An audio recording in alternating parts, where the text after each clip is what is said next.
Bien, buenas tardes, ¿me escuchan ahí?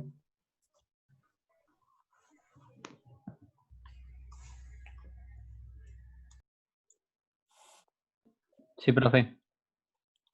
Listo. Bueno, ¿tienen alguna pregunta sobre lo de ahorita o sobre el quiz, sobre ejercicios de la actividad uno? No sé si han estudiado, pero bueno. Entonces estamos hablando del concepto de diferenciabilidad. Bien, que en principio sigue la misma idea de, de la derivada en el caso de funciones de variable real. Bien, entonces dijimos que por tener esa semejanza, eh, por el hecho de que los números complejos satisfacen todas esas propiedades de aditividad, asociatividad, distributividad. Entonces, estas fórmulas que uno deduce en el cálculo de variable real, regla para derivar el producto de dos funciones o la división, siguen siendo válidas aquí en variable compleja. Sin embargo, nosotros vamos a tratar con funciones en las que no podríamos aplicar estas reglas. Por ejemplo, la que mostré ya antes, z por z conjugado. Entonces necesitaríamos una herramienta, digamos, más fuerte que nos permita hallar derivadas, bien, de funciones que no sean polinomiales o racionales, que esas sí las podríamos derivar fácilmente usando estas reglas. O que alguna herramienta que nos permita decir cuándo una función no es diferenciable, pero que sea una herramienta más manejable desde el punto de vista operacional. Porque uno, para uno decir que una función no es diferenciable, una función de variable compleja, tendría que mostrar que aquel límite que se definió, este límite que está aquí, ese límite no existe. Y probar que un límite no existe está bien complicado, ¿no? Entonces, por eso vamos a estudiar lo que está aquí, este límite. Vamos a estudiar las condiciones de Cauchy-Riemann y que establecen fundamentalmente lo siguiente. Entonces, pensémoslo así. Supongamos que f de z se puede escribir como u de xy, su parte real,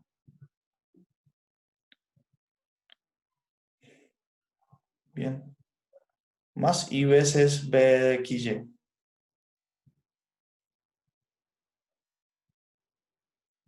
Y veces b de xy. ¿Dónde este x y este y quiénes son? Bueno, son la parte real e imaginaria de z. Bien, decir que z es igual a x más y. Y vamos a representar de esta forma cartesiana también el número complejo delta de z. Delta de z lo podemos reescribir, es un número complejo. Entonces su parte real la podemos llamar delta de x y su parte imaginaria podemos llamarla delta de y. Bien. Por lo tanto, ¿cuánto me va a dar z más delta de z? Pues sumar parte real con parte real, parte imaginaria con parte imaginaria, ¿no? Entonces aquí tengo unas notas que escribí a mano. Vamos a mirar estas notas un segundo.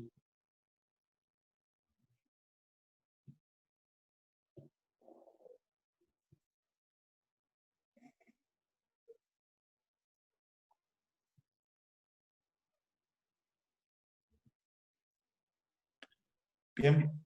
Nosotros lo que queremos hacer es reescribir este límite aquí, pero ahorita en términos de las funciones u y b que dependen de x, y y también van a depender de delta de x y delta de y. Bien. Entonces el límite es el que estamos intentando reescribir. Y lo que nos da z más delta de z, pues es x más delta de x. Aquí, si me equivoqué escribiendo, la suma de este número de z con delta de z da x más delta de x más y veces, o más y, por y más delta de y. Bien. Por lo tanto, esta parte del límite, aquí, escrita ahorita en términos de U y de B, sería de esta forma. Bien. Entonces, permítanme, recapturo la idea aquí. Entonces, ¿qué es lo que vamos nosotros a suponer? ¿O qué es lo que queremos hacer? Permítame, yo le doy un sentido a eso. Entonces, F se escribe así también. ¿Listo? Entonces, yo voy a establecer un teorema que dice lo siguiente. El teorema dice así, si F es analítica, es decir, que F' existe. Si F es analítica, digamos así, y si F es analítica, entonces van a ocurrir las siguientes dos cosas. Eso es lo que yo quiero mostrar. Permítanme, aquí escribo esto completo. Si F es...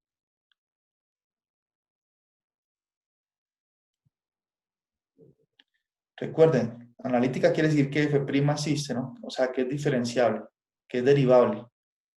Si F es analítica, entonces van a ocurrir las siguientes cosas. Primera, F' de Z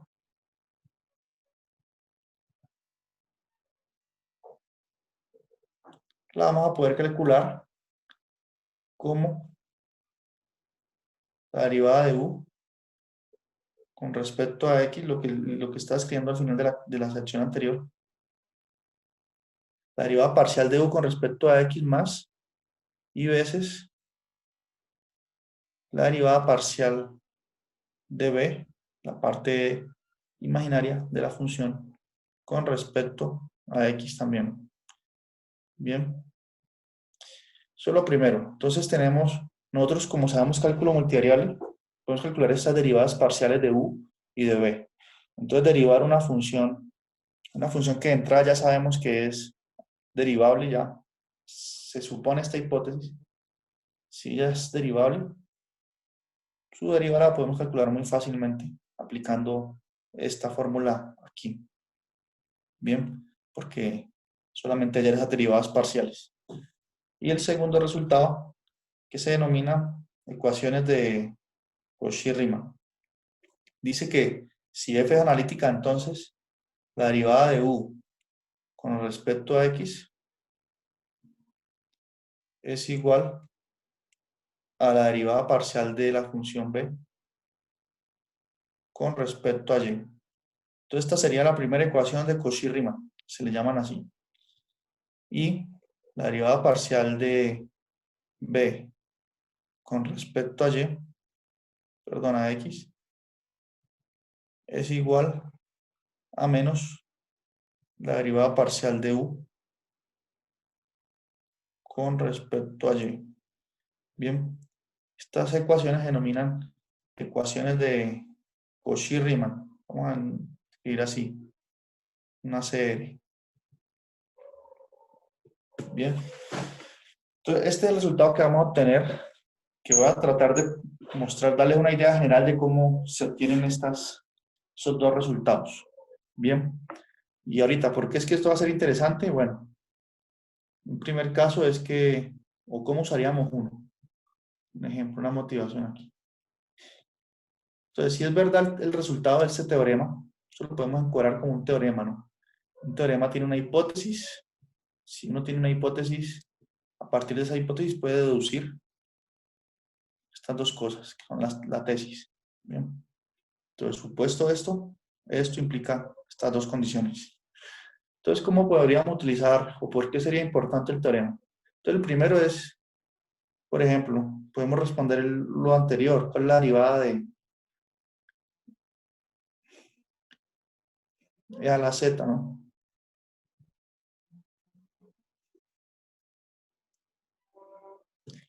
Bueno, este teorema, aquí vamos a probar en clase esta implicación. Permítame hacer una observación antes. Y el regreso también es verdad.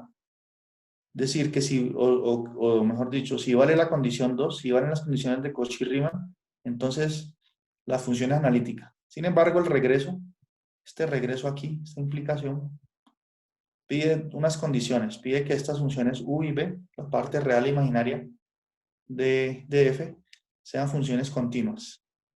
Bien. Entonces el regreso es válido cuando U y B son funciones continuas y sus derivadas también, sus derivadas parciales.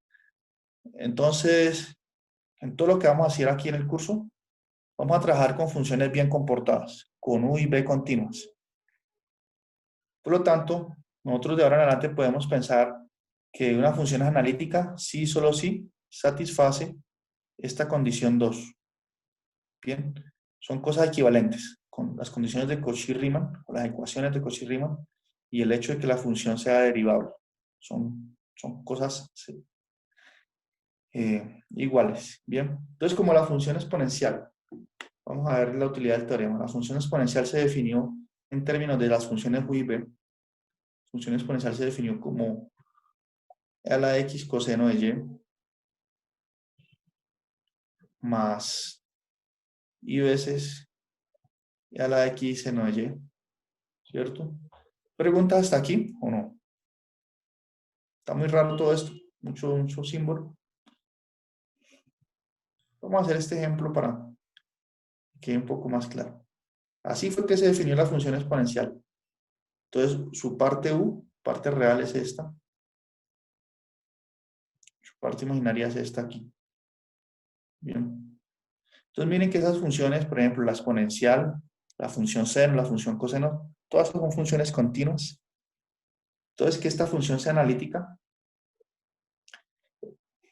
la exponencial va a ser una función derivable, sí, porque u y b son funciones continuas y sus derivadas también. Entonces, el teorema vale. Entonces, ¿qué va a ser f' de z? Usemos, pues,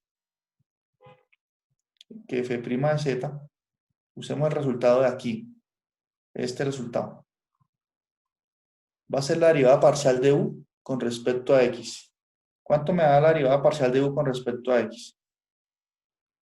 ¿Qué me dicen ustedes? ¿Cuánto da esta derivada? La derivada de a la x por coseno de y, derivando con respecto a x.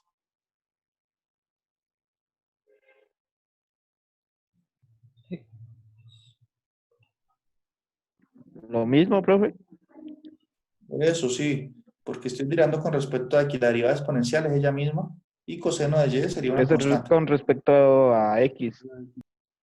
Sí, entonces sería la x coseno de y. Listo. Entonces ya apliqué la primera parte. Más i veces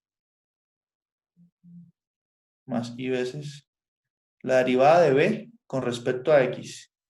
¿Cuánto me da la derivada de b con respecto a x?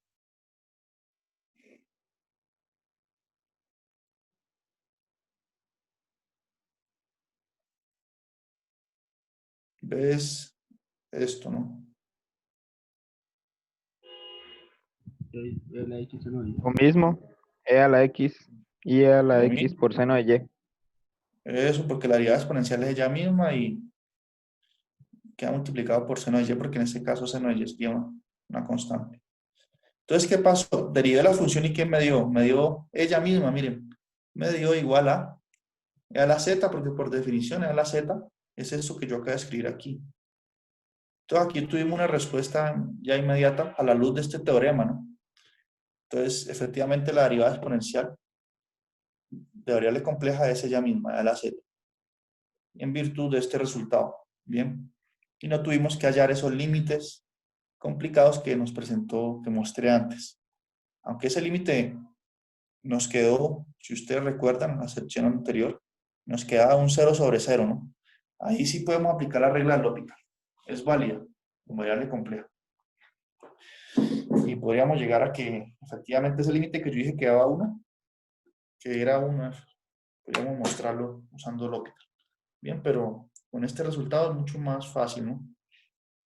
Y lo hacemos, y llegamos a eso simplemente hallando unas cuantas derivadas parciales. Ahora, ¿será que como esta función f es analítica, ya la z es analítica, entonces estas funciones u y b también tienen que satisfacer las condiciones de Cauchy-Riemann, estas condiciones que yo escribí aquí? Bien, ¿será que las satisfacen? Verifiquémoslas, a ver. Antes de mostrar el resultado, veamos si funciona, si es verdad en algunas funciones. Por ejemplo, tendría que calcular la derivada de u con respecto a x, que ya la tenemos. Es esto. Yo quiero verificar que se satisfacen estas dos ecuaciones. Entonces empecemos aquí. Entonces la derivada de u con respecto a x ya va a ser que la derivada de exponencial, que es ella misma, sería la de x por coseno de y. Bien. Porque, noten aquí, u es esto. ¿Está claro ahí? Bueno, ¿y será que eso es igual a la derivada de b con respecto a y? ¿Quién es b? Entonces b es a la x seno de y. ¿Cuánto me da la derivada de a la x seno de y con respecto a y? Profe, qué pena. Ese es parcial de U con respecto a X. Sí. Ah, ya, ya, ya. Estamos verificando esta primera condición, ecuación de Cauchy-Riemann. Estamos verificando si eso es válido para esta función en particular, la función exponencial. Entonces, la derivada de b con respecto a y, ¿cuánto es? B es a la x por seno de y. Entonces, como estoy derivando con respecto a y, la derivada de seno es coseno. Entonces me quedaría a la x por coseno de y. Entonces, efectivamente, a la x coseno de y es igual a la derivada parcial de b con respecto, ¿cierto? Y se satisface la primera ecuación de Cauchy-Riemann. Ahora, verifiquemos la segunda. La derivada parcial de b con respecto a x tiene que ser igual a menos la derivada de u con respecto a y. Entonces veamos. La derivada de b con respecto a x. ¿Cuánto da eso?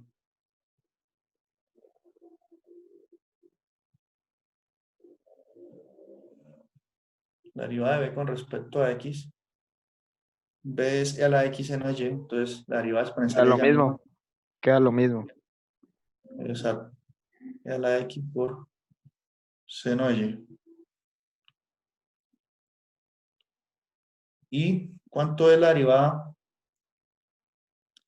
La derivada, pagámosla por acá, la derivada de u con respecto a y. Entonces la derivada, mire que u está acá. Entonces es a la x coseno de y. La derivada con respecto a y me daría a la x por la derivada de coseno, que es menos seno. Entonces esto me daría menos, que ese menos viene de la derivada del coseno, que es menos seno. Entonces, menos a la x seno de y. ¿Sí o no? Así que si yo multiplico aquí por menos, entonces este menos por menos me convierte en un más. Entonces, efectivamente, menos de u de y es igual a la x seno de y. Bien. Entonces también se satisface la segunda ecuación de Cauchy-Riemann. Bien. Entonces miren que aquí hicimos un caso particular y todo eso es válido. Este teorema está interesante, ¿no? Porque esto lo que nos está diciendo es que cuando tenemos una función de variable compleja, la parte real y la parte imaginaria, es decir, las funciones u y b, no pueden ser cualquiera. Y además de eso, ya están ligadas, están relacionadas u y b por medio de estas ecuaciones de Cauchy-Riemann. Bien, tiene que satisfacerse esa relación. Entonces, no es que uno va a obtener, digamos, de que usted considera cualquier función u y cualquier función b, y eso ya le define una función analítica. Eso no es verdad. El teorema dice que esas funciones u y b tienen que estar bien relacionadas. De hecho, más adelante veremos que dos funciones u y b que satisfagan estas condiciones de Cauchy-Riemann se denominan funciones conjugadas. Bien. Se les da un nombre al hecho de que ellas se satisfagan esa propiedad. Bien, conjugadas. Bueno, entonces el teorema está bien interesante y bueno, vamos a ver si les doy una idea de cómo se demuestra. ¿Cómo se prueba? ¿Cómo se llegan a estas conclusiones? Bien, ¿preguntas?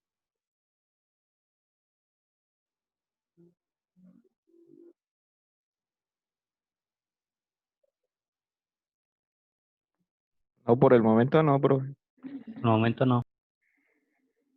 Listo. Entonces la idea, la prueba del resultado es la siguiente. Permítame borrar aquí. Nosotros sabemos que si una función es analítica, quiere decir que f' de z existe en alguna región. El siguiente límite existe. Y delta de z tiende a 0. Entonces la idea es reescribir este límite que estoy mostrando aquí. Nosotros debemos partir de la hipótesis, ¿no? La hipótesis dice que este límite existe.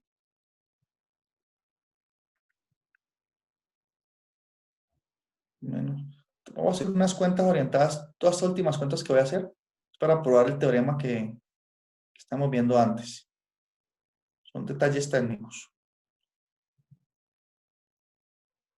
Entonces, f analítica implica, o quiere decir que este límite existe.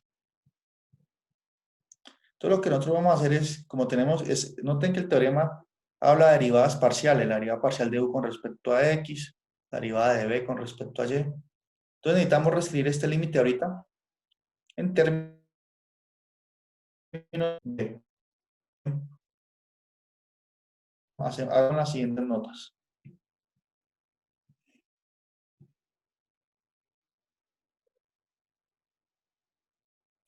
Listo. Entonces, noten aquí. Aquí está el límite.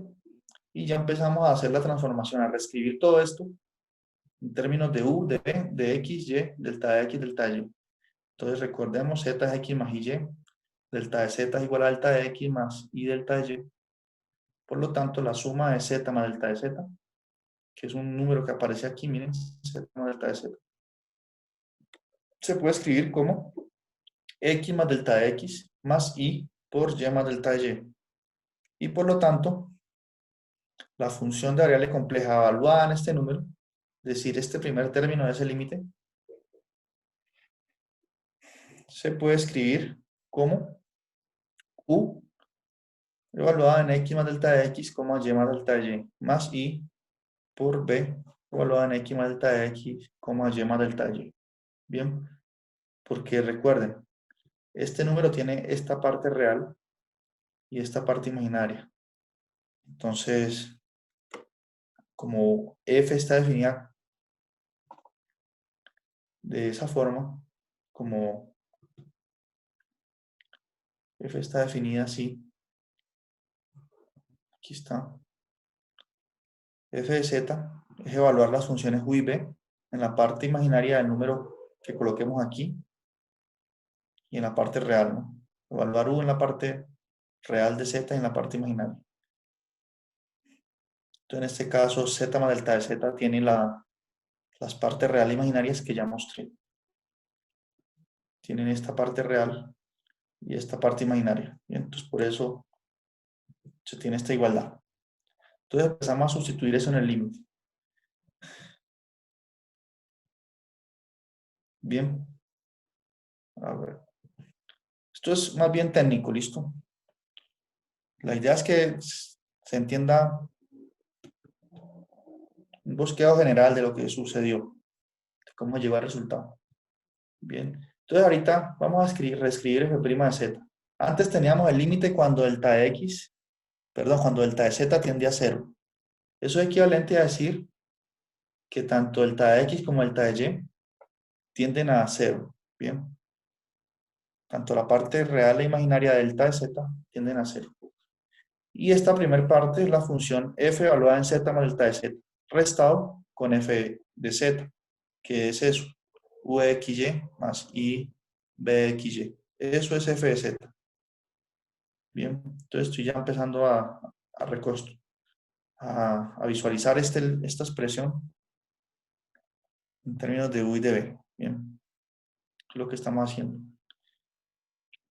Y bueno, aquí está dividido entre delta de X más I delta de Y, que es lo mismo que el delta de Z. Bueno, y si asocio términos, miren, este menos puede distribuir aquí en el corchete, y entonces eso me quedaría menos U menos IB. Entonces ese menos U lo asocio con el U que está aquí porque no tiene ni, y en parte real con parte real, y obtengo esta expresión. Y por aquí me queda un menos IB, que lo asocio con este IB evaluado aquí en X más delta de X. Entonces al hacer esa asociación me queda esto. Listo. Y aquí viene una observación importante. Miren que este límite es en realidad un límite de funciones de dos variables. U es una función de dos variables reales, B también, y delta de X y delta de Y son números reales que tienden a cero. Entonces este límite es un límite de los que ustedes han hecho allá en cálculo multivariable. Bien. Y nos están diciendo además que ese límite existe, porque la hipótesis del teorema. Entonces, como el límite existe, el límite va a ser igual independientemente de la trayectoria en que nos acerquemos al origen. Bien. Es decir,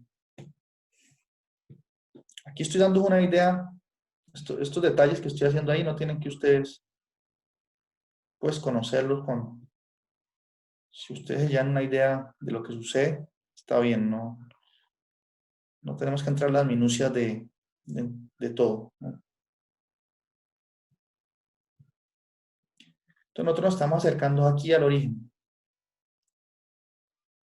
y nos podemos acercar de infinitas formas como ya lo mencioné, pero vamos a considerar dos caminos fundamentales, que va a ser acercarnos por aquí por el eje Y y otro camino aquí por el eje X.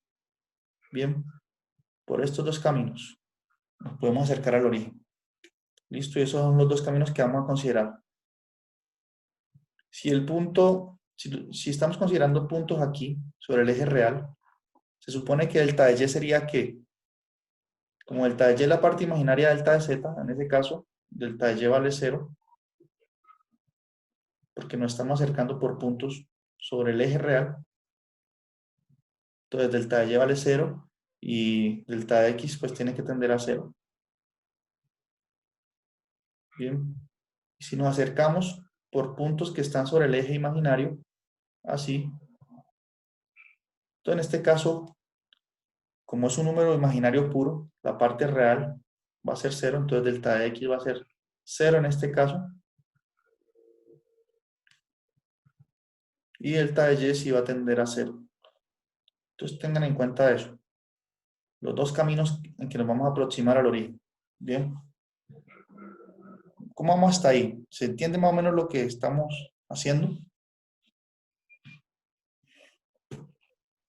Entonces, ese límite existe por cualquier camino. Yo voy a considerar dos caminos. Y el límite existe y es igual en cualquier camino que tome. Entonces, camino 1, aproximación por el eje real. Todo lo que les decía, en el caso delta de Y es 0 y delta de X va a tender a 0. Entonces, ¿por qué es que hago esto? Porque en la fórmula que tuvimos antes, acá arriba, voy a calcular este límite por ese camino. Entonces, ¿qué tengo que hacer? Donde está delta de Y, coloco 0. Lo sustituyo por 0, porque estoy asumiendo que delta de Y va a ser 0 en ese camino, en el camino que va sobre el eje real. Entonces, aquí en todas las partes donde aparezca delta de Y, coloco un 0. Bien. Y cuando haga eso, entonces el límite anterior queda transformado en este límite aquí.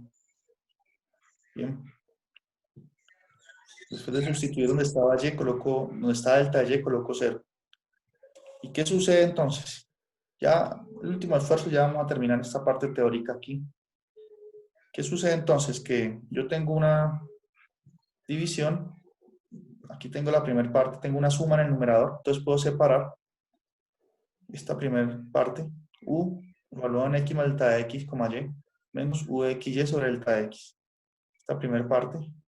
Y la otra parte sería I por B, aquí como ven en la parte sombreada, dividido delta de X. Y el límite distribuye en cada una de las partes. Bien, ahí separé. Y mire lo que me quedó aquí. es el límite. Pero si ustedes van al libro de... ¿Qué libro usaron ustedes en multivariable? Cálculo de dos variables de Larson, ¿no? Que lo tengo aquí, miren. ¿Dónde está el libro de cálculo? Ah, no, este es el de cálculo integral. Entonces, si ustedes van al libro de dos variables de Larson, ahí lo puse para recordarles allá cuando vieron cálculo multivariable. La sección 13.13, derivadas parciales. Bien. Entonces, la definición que se hace, iniciando la sección, pues, de la derivada parcial de una función, está aquí en esta cajita. F de X, creo que ahí ya, aquí está en esta cajita la derivada, la definición de derivada parcial. Entonces, la derivada parcial de F con respecto a X es esta. Es F evaluado en X más delta de X, Y, menos F de XY sobre delta de X. Bien, y la derivada parcial con respecto a Y es el límite cuando delta de Y tiende a 0 de F evaluada en X, Y más delta de Y, menos F de XY sobre delta de Y. Entonces, noten Esos que son lo que los dos nosotros... casos. ¿Cómo? Son los dos casos que mencionaba ahorita. Sí.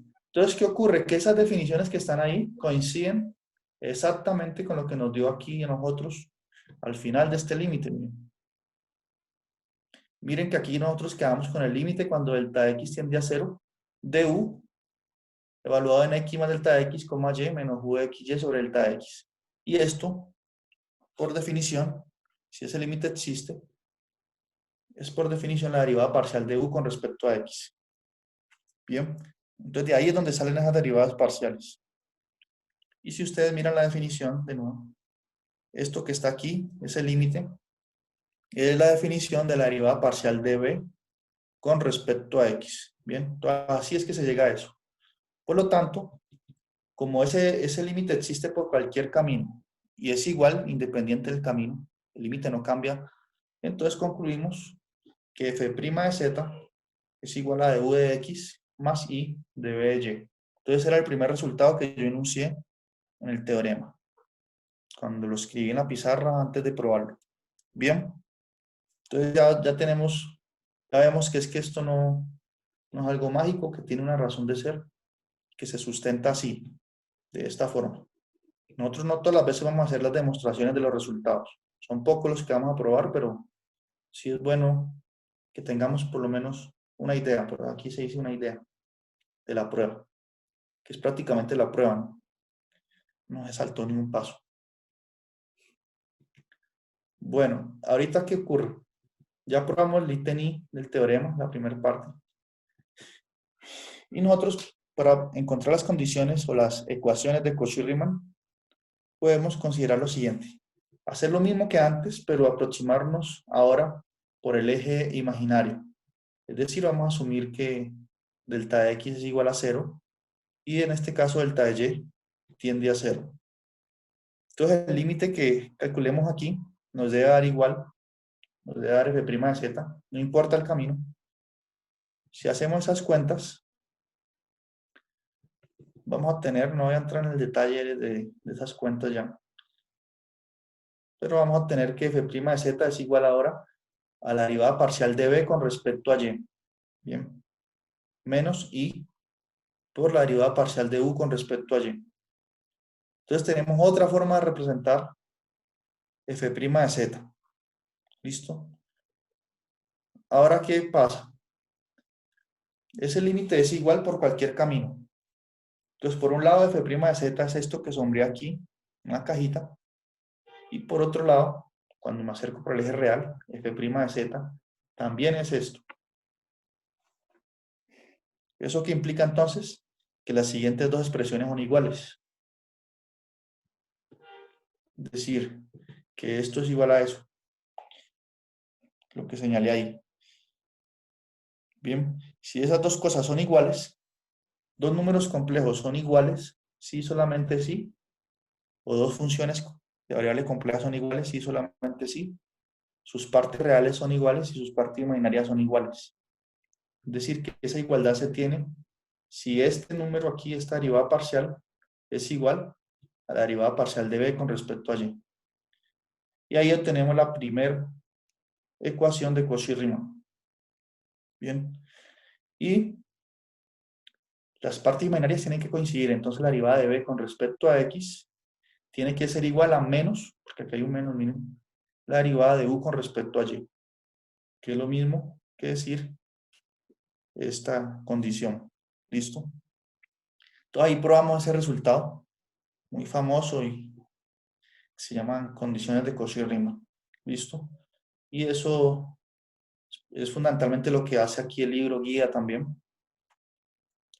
El libro guía enuncia ese resultado aquí en la sección 4.3.1, en condiciones de Cauchy-Riemann. Aquí se dan las hipótesis de que F sea analítica en la región R del plano complejo, ¿no? Entonces estas dos ecuaciones valen, conocidas como ecuaciones de Cauchy-Riemann. Y bueno, lo que viene a continuación es la prueba del resultado, ¿no? En el libro también se hace. Pero bueno, yo hice más detalles, claro, pero esencialmente es lo mismo. Bien, aquí están esos límites. Entonces también ustedes pueden revisar ahí lo que sucede. Bien. Entonces tenemos esa condición. Entonces, consideremos el ejemplo 4.9 del libro guía. ¿Si alcanzan a ver ahí bien?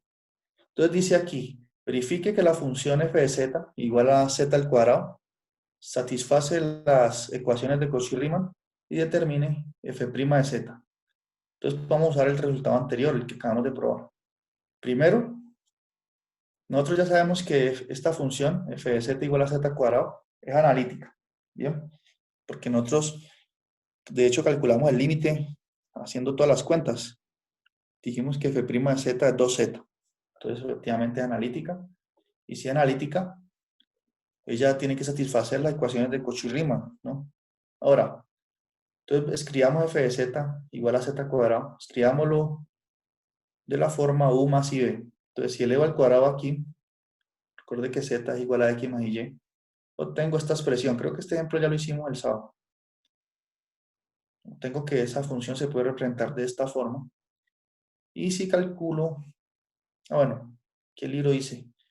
U va a ser x cuadrado menos y cuadrado, la parte real. B va a ser 2xy. Y por lo tanto, la derivada de u con respecto a x es 2x. Bien. Y la derivada de b con respecto a y también es 2x. Y aquí obtenemos esa igualdad. Es decir, que sí satisface pues las condiciones de Cauchy-Riemann. Ese ejemplito. Bien. Entonces eso es lo que tenemos. Este ejemplo también es parecido al que yo hice antes de probar el teorema, sino que aquí tienen f de z igual a Euler a la alfa z. Nosotros lo hicimos considerando alfa igual a 1, ¿no? A la z solamente. Y bueno, se tiene que f' de z es alfa por e a la alfa z, porque sería la derivada de la exponencial de ella misma por la interna que es alfa. Bien, entonces f' de z se puede probar usando el teorema. Bien, entonces nos queda menos de un minuto para esta sección. Entonces descansen ahí unos 10 minuticos nuevamente para que tomen café y continuamos con unos ejemplos ya. Ya no va a ser tan pesado desde el punto de vista teórico. Vamos a hacer varios ejemplos. Bien,